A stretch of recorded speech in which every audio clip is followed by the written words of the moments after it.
Some spiritual seekers follow the path of knowledge, utilizing deep meditation in a trance state called samadhi to put aside all interaction with the external world and focus intensely on the unification with the supreme truth and liberation from the life of the body. Their goal is thus a status outside the world of life and action.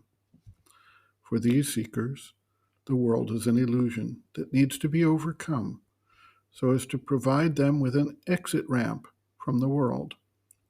These individuals de facto do not accept the manifested creation as having any real and substantive purpose or goal, and they seek simply to do away with their interaction with it. Other spiritual seekers pursue the path of knowledge with a view that the realizations they obtain in their meditative trance have a real and profound influence on the life in the world, whether they choose to engage directly and actively or not.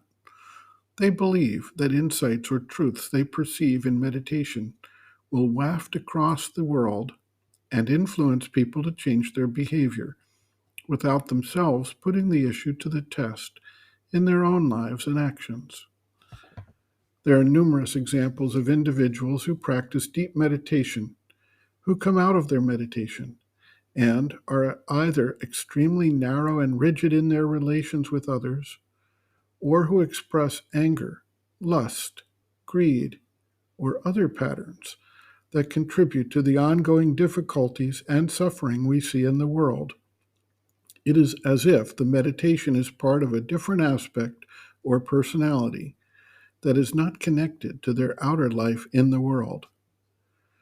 Sri Aurobindo and the Mother take the position that while an individual may find that the yoga of knowledge is particularly suited to a specific seeker, it should nevertheless be balanced with the effort to work out the deficiencies and issues of the life of the world through a specific connection that must be made to tie the realizations obtained in meditation to the active external life.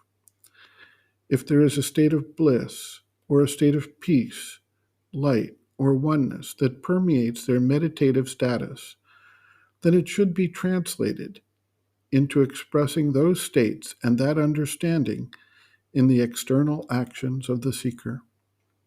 Thus, there comes about a synthesis of the paths of knowledge, love, and works that can begin to address the need to transform not just the inner life of a seeker, but the world of evolutionary development, which has its own purpose and intention that must be carried out and supported.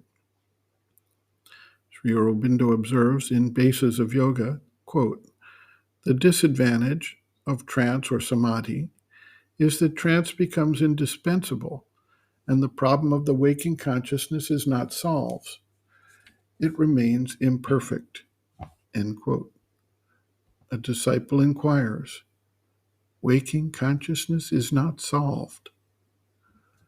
The Mother writes, quote, "And naturally, because if in order to have a meditation or a relation with the inner world, you are obliged to enter into samadhi, your waking consciousness always remains what it is without ever changing."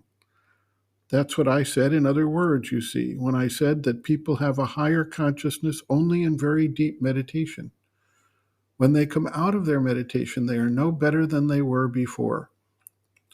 All their defects are there, which come back as soon as they come back into their waking consciousness. And they never make any progress because they do not establish a relation between their deeper consciousness, the truth of their being, and their outer being. You see, they take off their outer being as though they were taking off a cloak, and they put it in a corner. "Come now, don't trouble me, keep quiet, you are a nuisance." And then they enter into contemplation, their meditation, into their deep experience. And then they come back, put on the cloak, which of course has not changed, which perhaps is dirtier still than before, and they remain exactly as they were without any meditation. If you want the outer being to change, It is while remaining conscious of it that you should have the other experiences, and you must not lose contact with your ordinary outer consciousness if you want it to profit by the experience. There are many people. I knew people like that who used to meditate for hours, almost all the time. They spent their time meditating, and then, if by chance, if someone disturbed them in their meditation, if they had to do something, they flew into a rage, a fury. They abused everybody. They became more intolerable than if they had never meditated, than any ordinary person. This happened because they neglected making their outer being participate in their deeper life. They cut themselves into two, so there is a portion inside which progresses, and a portion outside which becomes worse and worse because it is completely neglected. End quote. Reference: Sri Aurobindo and the Mother, Our Many Selves, Practical Yogic Psychology, Chapter 6, Some Answers and Explanations, pages 171 to 173.